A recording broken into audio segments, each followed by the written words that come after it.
our author spotlight. It is my privilege to introduce Mrs. Snehal R. Singh, an acclaimed author of books I Work for Me and Recipe of Love, creator of over 14 co-author series, TEDx speaker, and alignment coach. Snehal ma'am is a specialist in the inner architecture of leadership, using her background in NLP and integrative growth to help change makers bridge the gap between surface level success and deep internal clarity. Through her books and influential podcast, she inspires a movement of conscious action rooted in self-awareness. Please join me in welcoming a true visionary of personal transformation, Mrs. Snehal R. Singh. Can you please have a huge round of applause?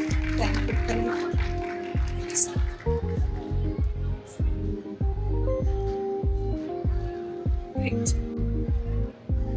So let's begin with our author spotlight. Miss Snehal ma'am, you are an author, a coach, and a TEDx speaker. But every reader starts with reading. What was the very first seed or moment in your life that made you realize your purpose was to help others find their own clarity?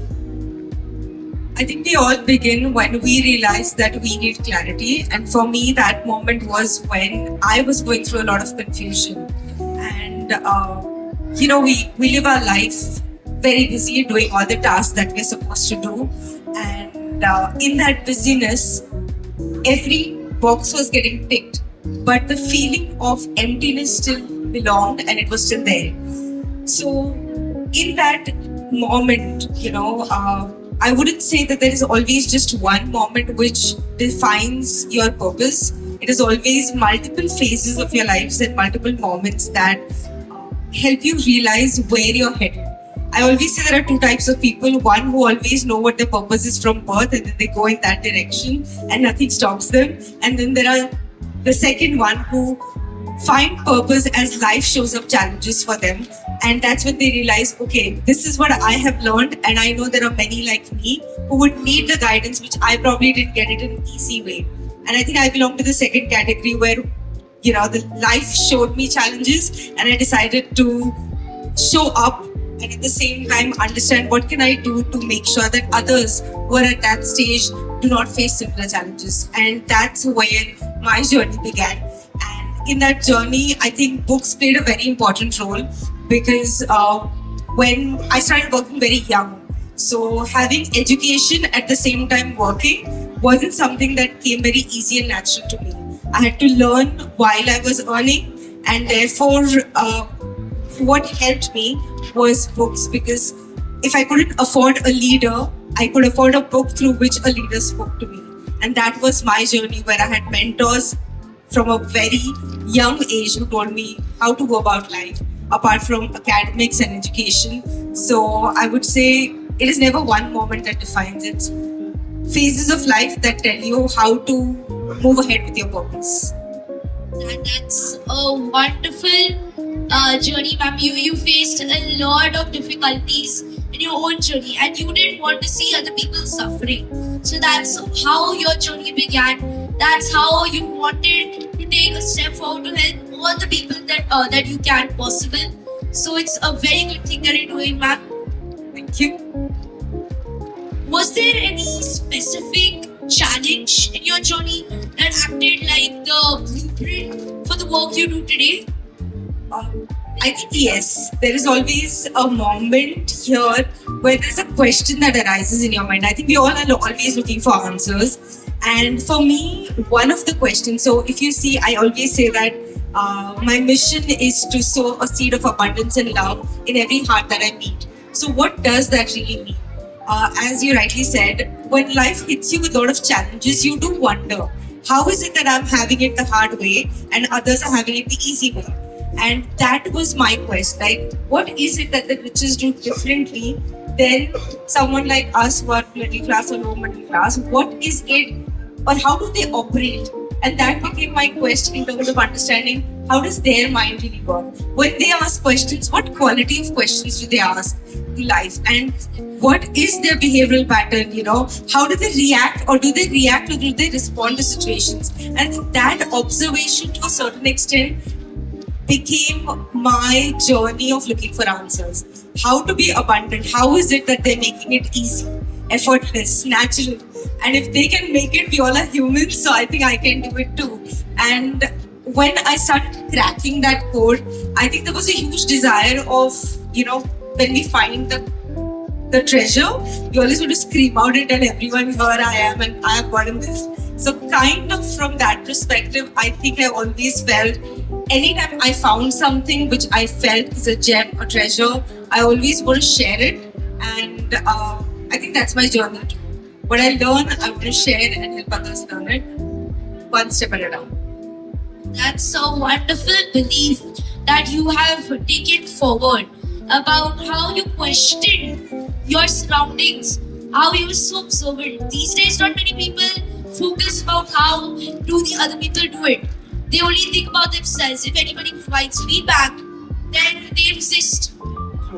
So, what I really liked is that how you took inspiration to knowing, or took this as a kind of a journey or a mission for you to find their mindset, to find their thinking, their actions, their behavior, their daily schedule. How do they manage it? How do they do it so effortlessly? That is something that I truly look up to you, man. Your thinking. So you often use the beautiful phrase inner architecture. For those of us in the audience who aren't familiar with that term, how would you describe it? Is it like a map for our minds or something else? I actually coined inner architecture as a term when during my NLP exercise or any workshops that I conducted, I always asked my participants saying, draw a tree. And many people drew trees where it was ground up. It did have fruits, some did not have fruits, but most of them forgot to draw the roots. And I think that's how we always look up in life. We always looking at what is at the surface. When we're talking about icebergs as well, our life is just the tip of the iceberg. But how tall does it stand, how strong it is, depends on what lies under the surface. And inner architecture is nothing but who are you within? How do you operate? How does your mind or your brain or your heart, whatever it is that you believe in, there is no one right thing, but whichever drives you, what is driving you? So your inner architecture, is it built with beliefs? Is it built with values? And if so, what kind of beliefs and values? Because that builds your foundation. While NLP very clearly says lesser the number of beliefs, higher the behavioral flexibility, at each goal of our life, we need to know which bag am I carrying with myself. Okay, like when I'm going for a picnic or a tour, my bag that I carry is going to have different items in it versus when I hit a gym. So what my goal is and what do I carry within me has to keep shifting and changing. We have a tendency of saying, I'm by default like this. This is the most important quality for me. But that's not how it works. And that's where your inner architecture plays a very important role. Are you modifying it each time? Do you have a base or a foundation of everything? And if so, is it strong enough to help you shift as you want? So I in simplest words, inner architecture is nothing but who are you within? What is lying under the surface? How deep are your roots? And what people can see is just the tip of it, which is just 10%, where you again have a choice of what people see. But when you stand in front of the mirror and when you confront yourself, there is nothing to hide. That is your inner architecture. Wow, ma'am. I mean, just listening to this, it gives such a wider perspective of things. Let's take a simple example of a house. So if this is a house and we look at the outside of it, we think, wow, what a beautiful house it is. It's full of windows, full of beauty, full of life. However, when you look inside, there's so many different things that you wouldn't think of. Broken floorboards, maybe dusty areas, perhaps shattered windows, or a entirely messy place. We judge about how things are outside but not within. Same, it reminds me of a quote that I use for books as well. Don't judge a person by their cover.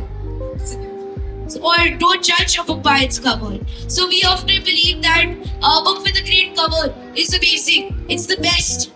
But if got to know its inner architecture, we actually realize that the book is so meaningful and insightful, even may it have a good cover or not. So I totally believe in you, Bharat. Thank you so much for sharing this insight with us. Coming to our next question, in today's fast-paced world, we are taught to chase success, better grades, better jobs, more fame. But you talk about alignment. What is the difference between being successful and being aligned? Success is outwards, alignment is inwards. Success is how each one of us defines it as. I can look at you and I may feel you're absolutely successful. And I think we do that. We love comparison so much that when you look at somebody who's probably cribbing, complaining about things, you're looking at them and you're like, you don't see what you have. Okay? It's easy to see what others have. And that is success, what is noticed by others, what can be seen and shown outside. But alignment is exactly what I said at the beginning. You know, when I was doing everything right, ticking all the boxes, but there was that emptiness within. There was that desire of I'm still not enough, or I'm not doing enough, or I'm not living up to my potential. Alignment is when all of this works in one space, which means your mind, your body, your actions, your words, your thoughts, all are going in one direction. They're not going in multiple directions. You're not at one place and thinking about another. Alignment is exactly how we look at cars as well, right? We go make sure that they're getting serviced regularly to align, and when you don't align, it wows, right? It goes imbalanced. That is what happens with us as well when we are continually fighting or creating distance between our heart and our brains, or between our desires and what actions we are taking, or what we say versus what we do. Then we always are moving out of alignment. When we are in alignment, as I said, everything becomes easy, natural, and effortless. When anything is easy, natural, and effortless, one of the biggest beliefs that we have always been taught is you always have to work hard to achieve something, shifts to anything is possible and anybody can achieve. And it can come easy. It doesn't have to be hard way. Yes, you need to take steps. Yes, you need to take actions, but they are towards the goal. They are not where you're fighting with something or challenging something, and that is easily possible. So alignment, in simple words, is you being one with everything within you. Your body, your mind, your soul, your thoughts, your words, your actions. Wow, man. So being aligned can help us think. It can help us believe in a better thing.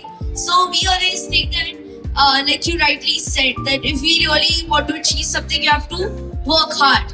But if you want things to be easy, you have to be aligned. You have to be aligned with your thinking.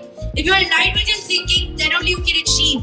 Then you know that I have to do this. I am comfortable with this. I can do this, and you just follow that. Absolutely.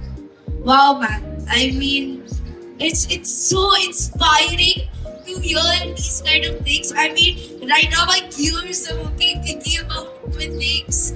It's truly wonderful to meet you. Now I would like to go with the next question. If you could give the audience one simple mindset tool or a single question they can ask themselves tonight to start their journey of purposeful living, what would it be? I think we can bring it down to a very simple one question, and that is, whatever I'm doing, let's say I have a task tomorrow to do, or I am taking up a project, or I'm working on something, can I simply ask myself, is this going to expand me or shrink me?